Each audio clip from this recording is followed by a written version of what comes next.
tung. Oh, berarti kendang ki dadak ditungke sik lagi ndlep to. Nggih. Nek urung tung urung ndelep. Bet, wah, sampun kok yo. Mangga. Srepeg sanga nuwun pangapunten monggo dipun cekeli gadane piyambak-piyambak. Monggo. Tabuhe. Tung dlep tro nggih. Ya. Tung.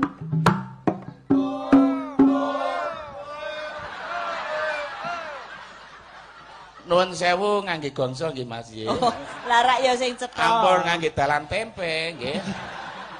Monggo. Dalan apa? Dalan tempe. Nuwun sewu niki Iki yang ngejak elek lho iki. lah napa kok ngejak? Oh, biasane dagelan ki dalan kacang kok kowe aneh dhewe dalan tempe. Niku pun Ya, biasa aneh. dadi Maksudnya tempe apa? Hus. Monggo nggih anu srepeg sanga kados padatan nuwun sewu. Kula tesih halus lho niki monggo. Mangga.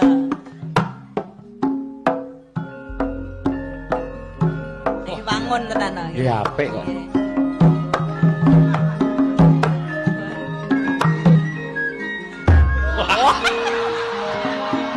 Sae.